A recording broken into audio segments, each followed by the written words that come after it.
Good morning again. I am Chris Bannochie, and along with TJ Ronningen, I am one of your general co-chairs for this meeting, and I want to welcome you to the joint meeting of NOGLSTP's Out to Innovate 2014 and oSTEM's 4th National Conference. We have a great program planned for you today. We have several speakers who are going to give some welcoming remarks to begin with, and then we will have our first plenary session. And before we begin, I want all of you to join me in taking the first conference selfie.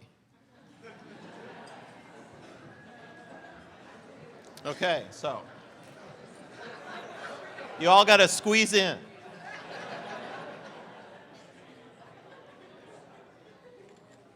Okay, thank you.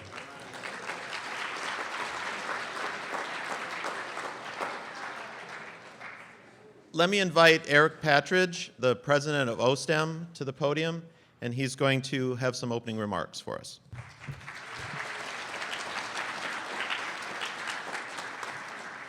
Good morning. How y'all doing today? It's great to have everybody here. Thank you all so much for all your hard work in getting here. And thank you to everybody involved in helping to create the funding and getting your students to this table. This is a community, and it depends on you to help build it. So thank you very much for all your hard work. I really would like you to all give yourselves a round of applause for seriously all the hard work in getting here.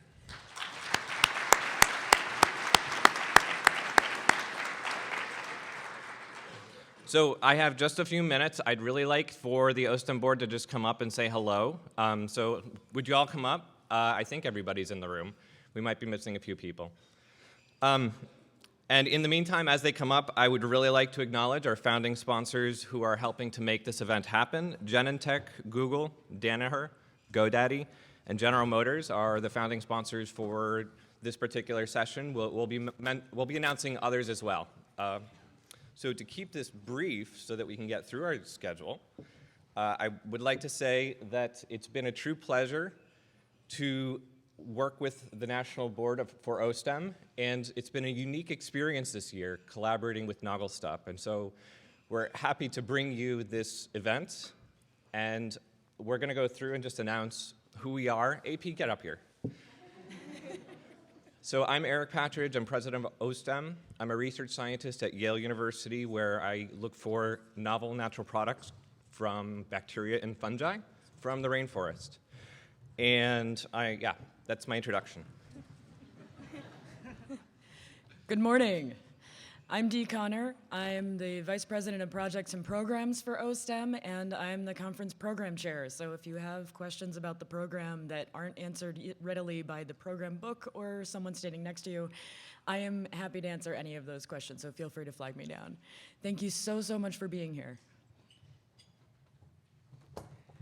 Hi, I'm Els Long. I am the director of our trans working group and our vice president of sexual and gender minorities. When I do the job that I get paid for, I'm a postdoctoral researcher at the University of New Hampshire, where I study nuclear physics and try to find out how protons and neutrons work. Hi, I'm Jeffrey Lowe, otherwise known as J-Lo, so if you hear that, that's me. I'm currently pursuing my MBA, graduating 2016 at the Tepper School of Business with Carnegie Mellon, and previously I worked in the retail industry in three different various roles. Currently with oSTEM, I am the event director, so in terms of everything. As well as the chair for the logistics committee for this particular conference. So if you guys have any questions, any concerns, anything that I can do to help make it a little bit easier, more enjoyable, let me know. I'll be floating around. Thanks. Hello, my name is Talita Noel. Most people call me T. By day, I am a front-end developer in New York City for OkCupid. By nights and weekends, I am the outreach intern for oSTEM. Prior to this, I was the vice president of the Capital College chapter. Louder than that.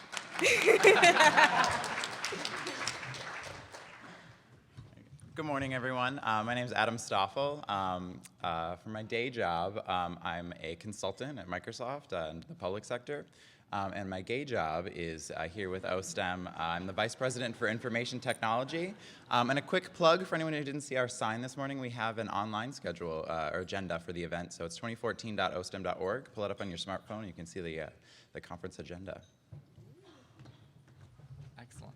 Now everyone put your smartphone down, thanks. Don't do it now. I'm AP Fritz, I'm the VP of Finance.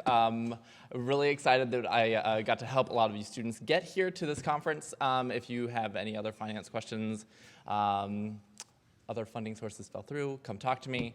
My day job, I just joined Box down in Los Altos, California. And thank you for coming.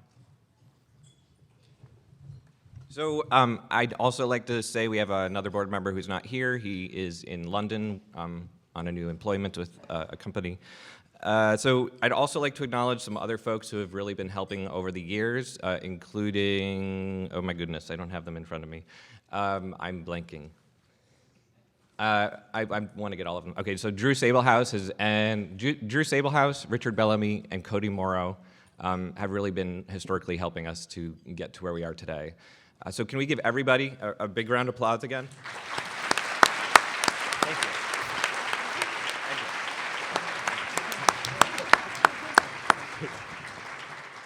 Next, let me call Rochelle Diamond, the chair of the NOGLSTP board, up for some remarks. Woohoo! Look at all you. Unbelievable. Who knew what I dreamed of back in 2010 would come true right before my eyes? We filled all the tables.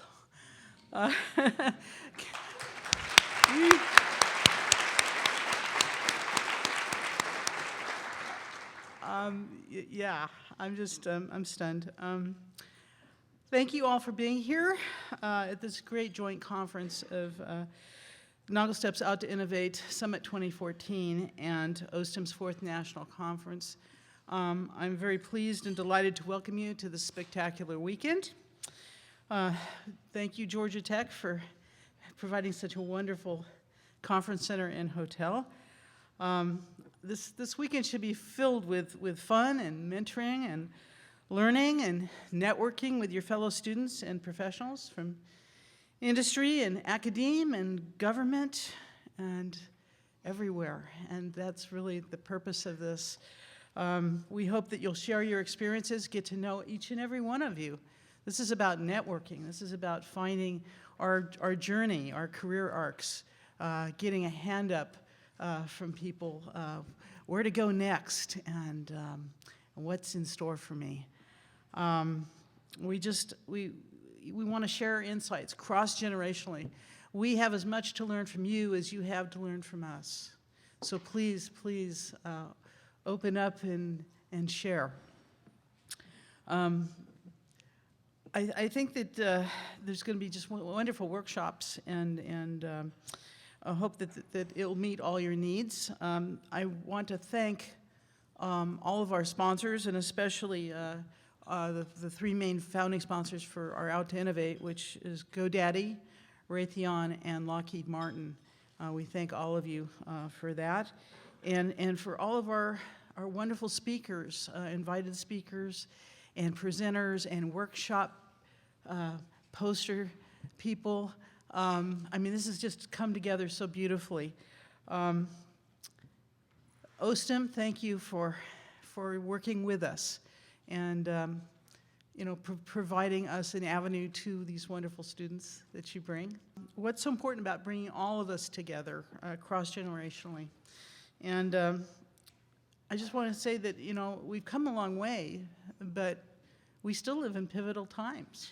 Acceptance on campus and in the workplace for being out is much more common these days, better than days of the past.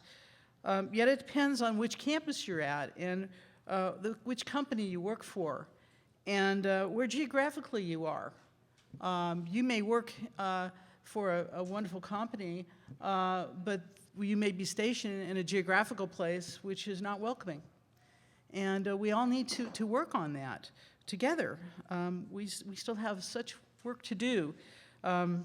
We still don't have a full INDA a full Equal Employment Discrimination Act out there to cover all of us. And we're always, when we're out, I mean, we become kind of water cooler conversation sometimes, and we are all representatives of our community. So we need to take pride in that and work with that, and we're all here to help. And we have some wonderful organizations that are across our community. We should use them and reach out to them, like HRC last night, and GLSEN and Campus Pride, and some of the others. We need to work with everybody as a community. And I just so feel so wonderful that we're all here. I wanted to ask the board, our board who's here today, to stand and be recognized, if you would. All right. Thank you. And those who are on the organizing committee also should be recognized for their hard work and all those wonderful conference calls. So change actually comes from having the courage to just be yourself. Bring everything you have to this idea mill. You work in the community and you live in your community, and you just need to be change makers in that community and make people's minds change and make them allies with us. This is really what you're about, and changing the world that you live in. So here we are to talk about this in terms of being students and working professionals in STEM. What are our experiences and the lessons to be learned, the tools to be used, the best practices, working and studying safe and practical so that we can all bring our whole selves to our work and our campuses. So enjoy this meeting. You know, take it all in, be excited from it, and go forth and just enjoy it. So thank you.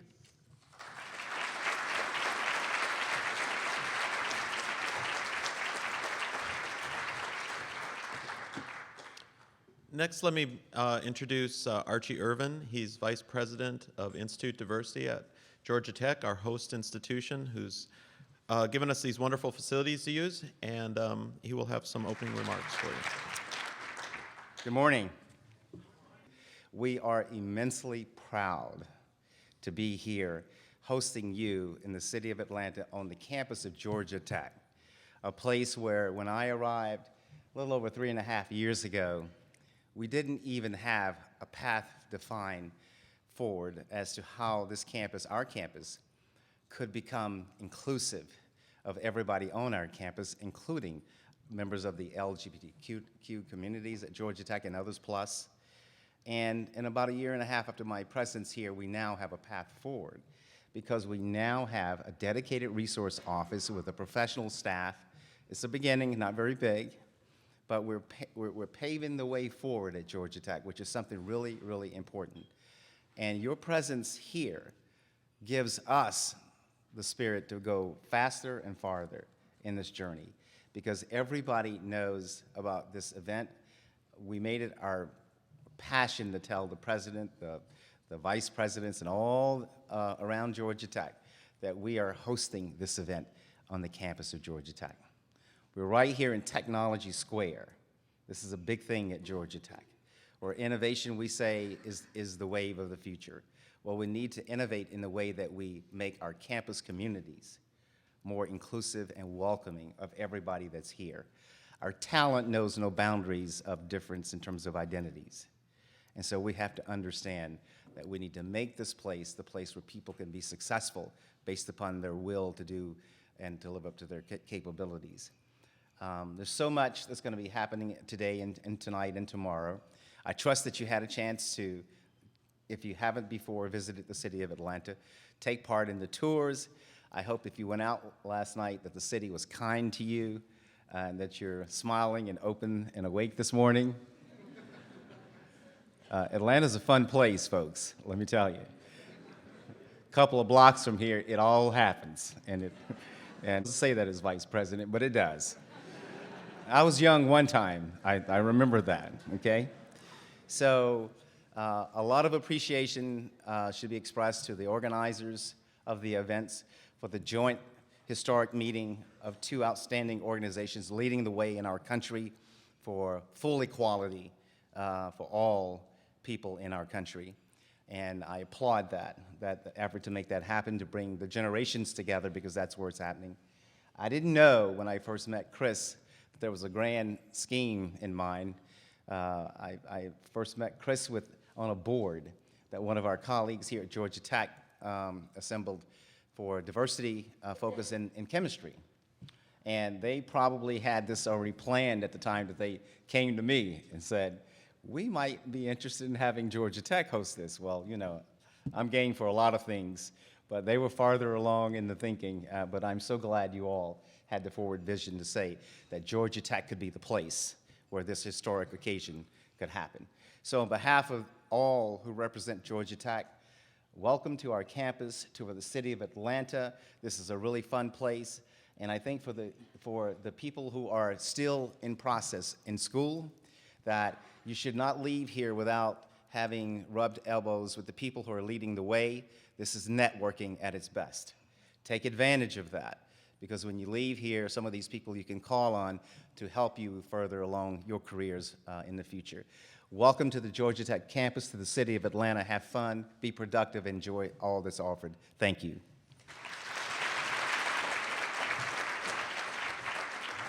Finally, let me call up my co-chair, TJ Ronningen. Good morning, everybody.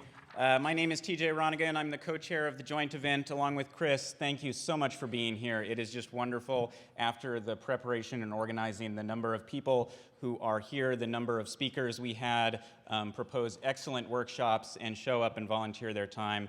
I have just been thrilled with this entire process. It's now my pleasure to introduce our opening speaker, Kei Koizumi from the White House Office of Science and Technology Policy. Kei grew up in Columbus, Ohio, which is where I'm based currently. Kei received his BA in Political Science and Economics from Boston University.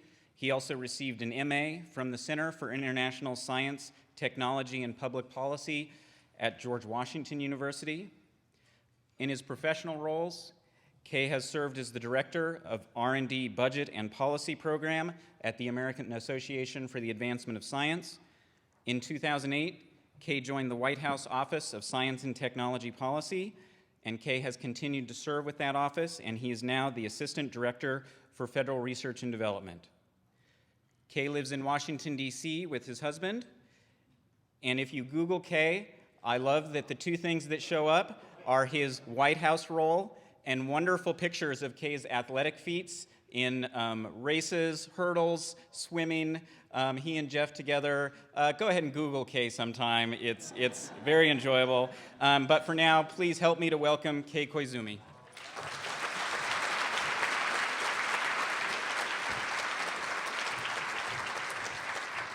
All right, good morning, everyone.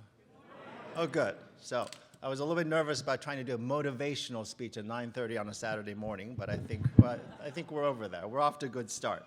So thank you to the conference organizers at NOGLSTP and oSTEM and our sponsors for making it possible for all of us to be here today. So it's great to be here. 2 years ago, as TJ said, I had the opportunity to welcome everyone to my hometown of Columbus, Ohio for Out to Innovate of 2012. Well, this time, I don't get to sleep in my old room, and Mom and Dad are not in the audience, but this feels great also. I know that we're in the South now, because did you know there's a Waffle House on the ground floor of this building? So please check it out.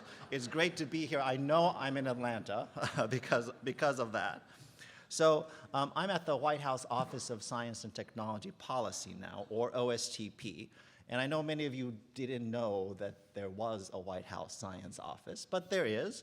So before I talk a little bit more, let me tell you a little bit about what I do and what my colleagues and I do. So because there is a White House Science and Technology Policy Office, and I have the privilege of working for President Obama's science advisor, John Holdren. And what we try to do is to do whatever we can through the federal government's policies, laws, and funding for research and education to ensure that U.S. science and engineering research and education remain strong and the best in the world. We also try to do whatever we can to bring the best available advice on science and technology to the president on matters from which he would benefit from science and technology. Yesterday we got a very vivid illustration of that when we visited the CDC. Of course, CDC is very much involved in dealing with Ebola outbreak and now epidemic. So we are engaged in advising the president pretty much on a daily basis on what's the science, our evolving knowledge about the virus, and the technology. What are technological options in vaccines, diagnostics, and protective equipment for trying to deal with that virus. So we know, and the president knows, that we can only meet the challenges that the nation faces in the economy, environment, health, international development, and global security if U.S. science and engineering are strong, and if we have talented STEM students and workers. And that's where you come in.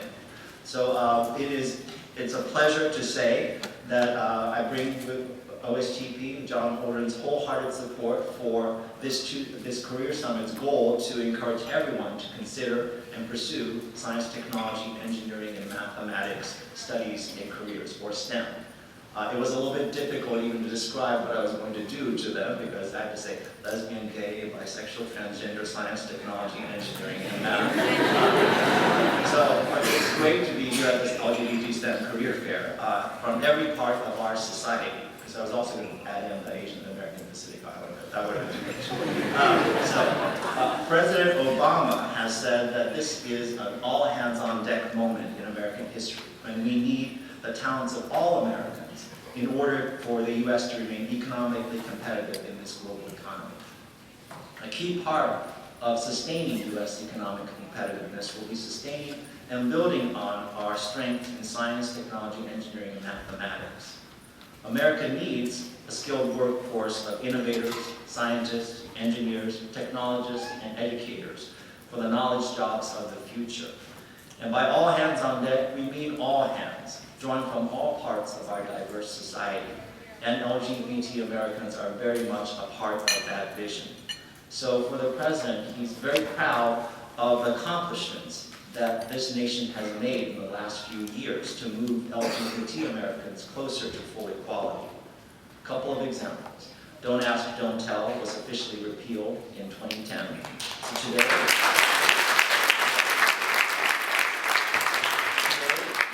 and bisexual Americans can serve openly in our armed forces, and we are working to make sure that very soon transgender Americans can also serve in our armed forces. We have inclusive hate crimes legislation that is now under law. So hate crimes based on our sexual orientation are also part of our law. Our families and our relationships are increasingly recognized by the federal government. So the administration has put forward rules requiring hospitals and other healthcare providers to accept Medicare, and that means nearly all of them, to allow full visitation rights for our partners and other families and of LGBT Americans. The Department of Veterans Affairs has clarified that there are visitation rights for family members of LGBT patients, family being defined by the veterans themselves and not by a regulation. So the Obama administration a few years ago stopped defending in court the so-called Defense of Marriage Act. And after the Supreme Court's decision in United States versus Windsor, the administration moved very quickly to extend federal benefits for legally married same-sex couples, no matter where they are married and where they live. As you know, marriage equality is a reality now for a majority of states and a majority of Americans. Not Georgia yet, but the time will come, and not Ohio yet. So we're working on that. The administration supports passage of the Employment Non-Discrimination Act, which Shelley already mentioned, which would protect American workers from employment discrimination based on sexual orientation. The federal government has had non-discrimination language in its personnel policies for nearly two decades. And in July of this year, President Obama signed an EO, an executive order prohibiting federal contractors from discriminating on the basis of sexual orientation and gender identity. And that is actually a very huge step because, of course, the federal government is a large employer, but then the contractors, the people who work for the federal government on contracts, that's an even larger pool of companies. And of course, many of those companies, such as Raytheon, already are very strong in non-discrimination, but there are several contractors who still are not quite there. So this executive order makes it clear that if you're going to do business with the federal government, then you have to have policies that have non-discrimination on the basis of sexual orientation or gender identity. And one thing that was not much noticed when this original EO came out was how we kind of like snuck in gender identity, so which applies now to all federal employees as well as contractors. So we have LGBT inclusive non-discrimination language now covering federal employees as well as the employees of people who work on contracts for the federal government. So that is really a big step, and it's going to make it much easier for you to be out and open in the careers that you're going to pursue. We have the Affordable Care Act. So the Affordable Care Act ensures that insurance companies will no longer be able to deny coverage to someone just because they are lesbian, gay, bisexual, or transgender, nor because of pre-existing health conditions.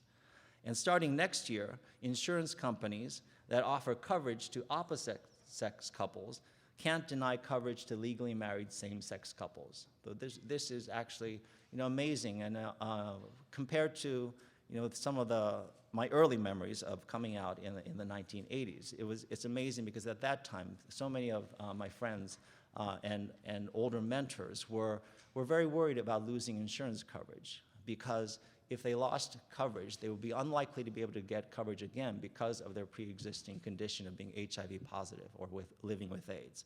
That kind of situation cannot happen again in the United States, and that is a really big victory.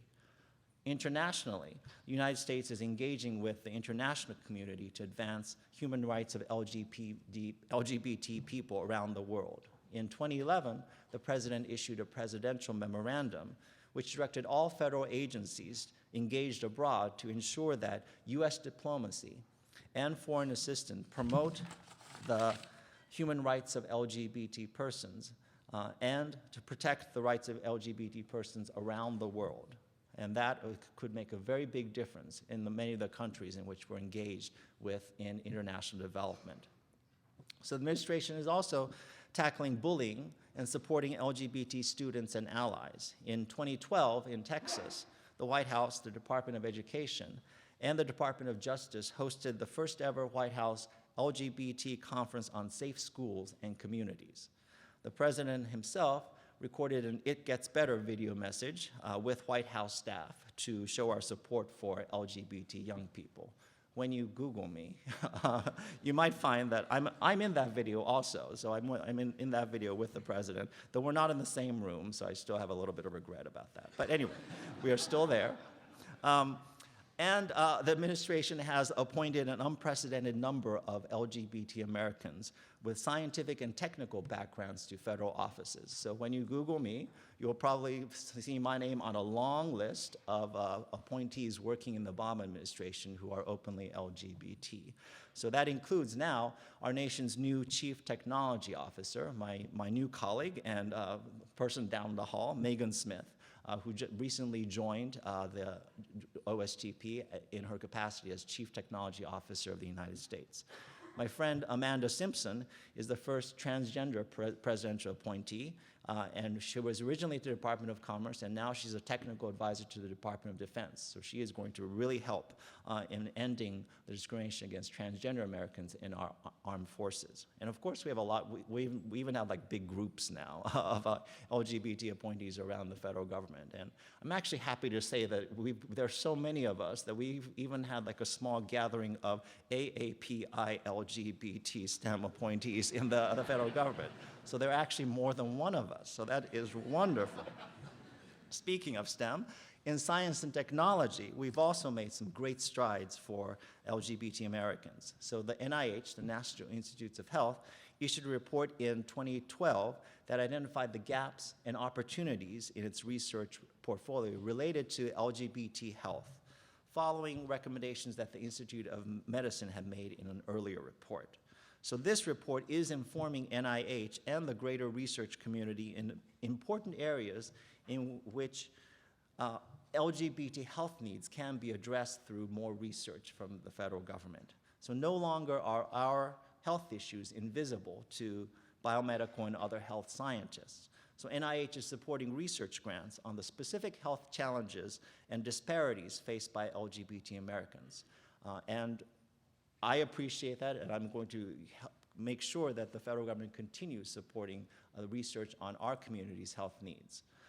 In the social sciences, closer to my area, the Census Bureau is continuing to work to ensure fair and accurate counts of all gays and lesbians, bisexual, transgender citizens, and couples. So the recent Supreme Court decision means that the census is now able to get more data of our community as couples. And the next frontier is to be able to get more data about us as individuals. Already, we know as a result of the last census that there are same-sex couples in every county in the United States, which is actually amazing when I stop to think about it. And going forward, we're going to know more about our families and our lives. And I'm enough of a scientist to know that we need the data. You can't have the insight and the knowledge if you don't have the data about who we are and what are our concerns in our lives. So in 2012, the White House also hosted the first ever LGBT Federal Career Fair at the White House. Students from all over the country, maybe some of you, I don't know, were invited to hear about opportunities for LGBT students to pursue careers in public service with the federal government. So I was very honored to be part of the STEM section of that career fair to encourage students to consider STEM career options within the federal government, a topic that, of course, we'll be talking about at this conference also. So that's a lot that's happened, and I realize it's a lot that's happened in my lifetime. So I'm back at the Innovate in 2010 in Columbus. I was just reminded, my God, a lot has happened since I was last, standing at the Fawcett Center talking about LGBT issues. So all of this it's not something I could have imagined when I came out in 1985. God, that seems long ago. It is a long time ago, because of course, recently I was reminded that that's 4 years before Taylor Swift was born. So, yes. So I came out in high school, and in 1986, it was really difficult, but I came out to my very traditional Japanese parents.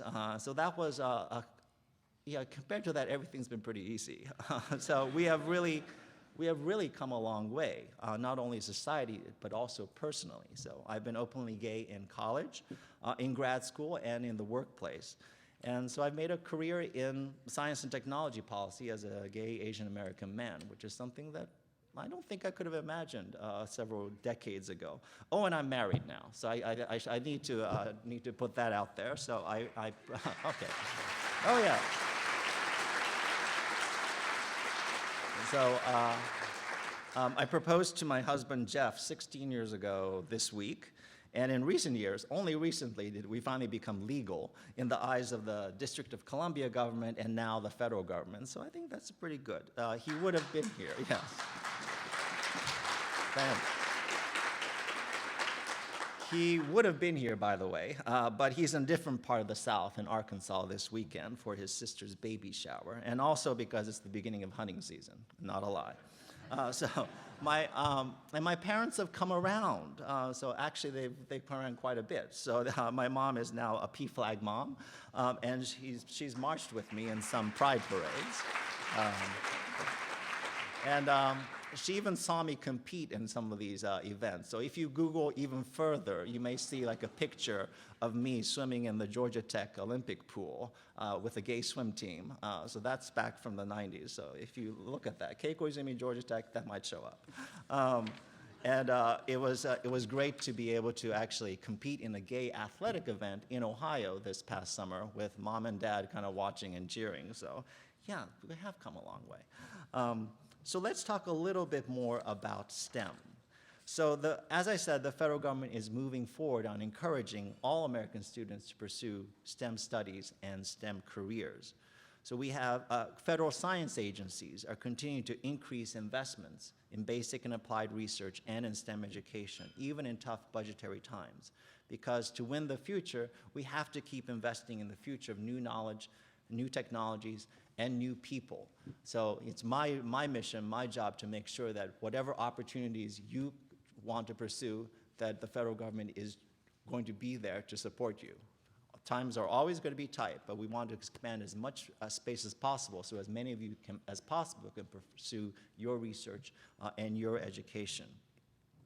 So in the last few years, the government has also expanded support to help more students afford college while calling for a shared responsibility in tackling rising college costs.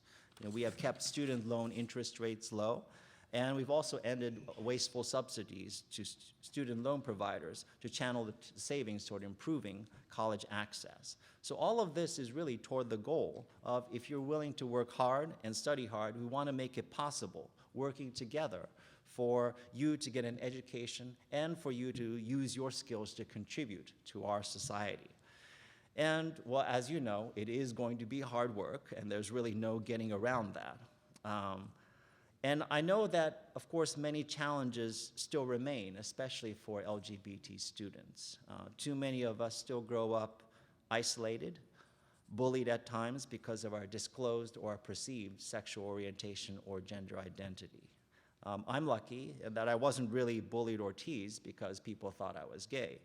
By the way, people did think I was gay. I found that out after graduation. If anything, you know, I probably got it more for being one of only 4 Asian Americans in my 1,200 student high school, and one of them was my brother, so not too many of us. But, you know, when I came out in high school, to my high school, I got through it all right. But even getting through it without being bullied, it didn't end the isolation of finding out that I was the only openly gay student in my high school at that time. Of course, later on in Columbus, I ran into the gay bars. Oh, you're my classmate. Why didn't you come out when I came out?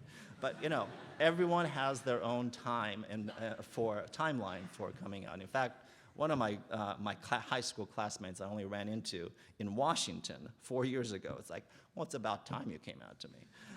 But of course, we do have our own timelines, and it does get better. In my undergrad and my graduate studies, I was fortunate enough to be supported by friends, by advisors, by universities, and in my career, I've been supported by family, friends, and also mentors. So, one piece of advice, of course, is seek them out. Seek out the mentors, build your networks, and find allies. And I think the allies part is going to be especially important because in my career, I think my mentors have all been straight, white men, but they were able to have enough empathy and understanding to help me out in my career, but also to integrate all of me into my career. So that's going to be important because you can't control, of course, who will be the people you work for, but you can try to open the conversation so that they can support you in what you need. So if you choose to pursue a STEM career with the federal government, which I hope you will at least consider, I'm here to tell you you will be supported. In the past few years, the number of LGBT employee support groups has grown substantially, including a group at the National Science Foundation, which recently supported NSF's first Pride Coming Out Day event, an LGBT postdoc association at NIH, and LGBT employee groups at most of NASA's centers. And they, of course, are supplemented by GLOBE, or lesbian gay resource groups, in most of the federal agencies, including, as we found out yesterday, at the CDC. So you will be supported whether your STEM work has nothing to do with LGBT issues, or whether you want to do research on the needs and the research questions directly affecting our community. And it's not just the federal government. The fact that so many institutions and companies are here today should let you know that, yes, they need you, and they need you for who you are. You can be out and innovative. You can be out in STEM. And you can be an openly lesbian, gay, bisexual, transgender scientist, engineer, innovator, teacher, policymaker, or technology here in your community or somewhere else. So just to wrap up, it's going to be a pleasure to be able to talk with all of you over the next few days of the conference. So I confess that I haven't talked a lot about what I used to do in terms of the research. So I will say that I used to be a social scientist, and that does not mean a scientist who likes to talk to people. But it means I was studying data on the science and technology enterprise. So as a social endeavor, it is a social endeavor. It's a group of people who are engaged in some common missions. So it's been wonderful stepping back kind of as a researcher to see the many strides in diversity inclusion that have happened within this community that I've studied. And it's something that I think we can all commit to keep working toward. So I myself have wandered, someone turned out the lights. I may have wandered from math and science to social sciences to science policy, but I've come back to policy on science and technology.